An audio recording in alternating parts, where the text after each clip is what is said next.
ఇక వివరాల్లోకి వెళ్తే రాష్ట్ర శాసనసభలో అన్ని రాజకీయ పార్టీలకు చెందిన శాసనసభ్యులకు సభలో మాట్లాడే అవకాశం ఇస్తున్నట్లే మాజీ ముఖ్యమంత్రి పులివెందుల ఎమ్మెల్యే వైఎస్ జగన్మోహన్ రెడ్డికి కూడా సభలో మాట్లాడే అవకాశం ఇస్తానని, ఆయన శాసనసభకు హాజరు కావాలని కోరుకుంటున్నానని ఆంధ్రప్రదేశ్ రాష్ట్ర శాసనసభ స్పీకర్ చింతకాయల అయ్యన్న పాత్రుడు అన్నారు.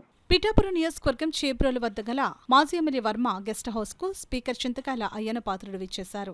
ఈ సందర్భంగా మాజీ ఎమ్మెల్యే వర్మ స్పీకర్ చింతకాయల అయ్యన్న పాత్రుడు ఘనంగా సన్మానించారు. అనంతరం అసెంబ్లీ స్పీకర్ చింతకాయల అయ్యన్న పాత్రుడు మీడియాతో మాట్లాడుతూ త్వరలోనే ఆంధ్రప్రదేశ్ రాష్ట్ర ఎమ్మెల్యేలందరికీ శిక్షణ తరగతులు నిర్వహించడం జరుగుతుందని ఆయన తెలియజేశారు. రాజకీయంగా 42 సంవత్సరాల అనుభవం ఉన్నప్పటికీ కూడా నేను 6 సార్లు 7 సార్లు మంత్రి చేశాను, ఎంపీ చేశా. కానీ సభాపతిగా నాకు కొత్త కాబట్టి అయినా సరే కొత్త అయినా సరే అది సభాపతి కుర్చీలో కూర్చోడం కాబట్టి పార్టీలకు అతీతంగా పనిచేస్తాను.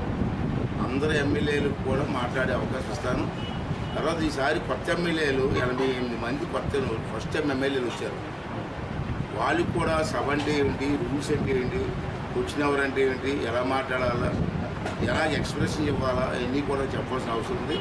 అంటే రేపు బడ్జెట్ చేస్తున్న ముందు 2 రోజులు ఎమ్మెల్యేలందరికీ కూడా ట్రైనింగ్ క్యాంప్ పెడుతున్నారు.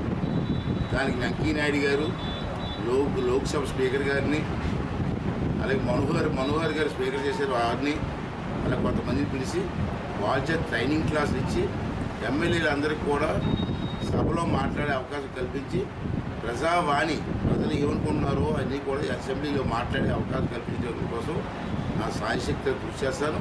ఇందాక మళ్ళీ రిపీట్ చేస్తాను, అన్ని పార్టీల్ని సమంగా చూస్తాను. అది నా ధర్మం. ఇవాళ ఎన్నుకోదంటే సభాపతి ఒక ఎమ్మెల్యే కాదు, లేకపోతే ఒక పార్టీ మనిషి కాదు.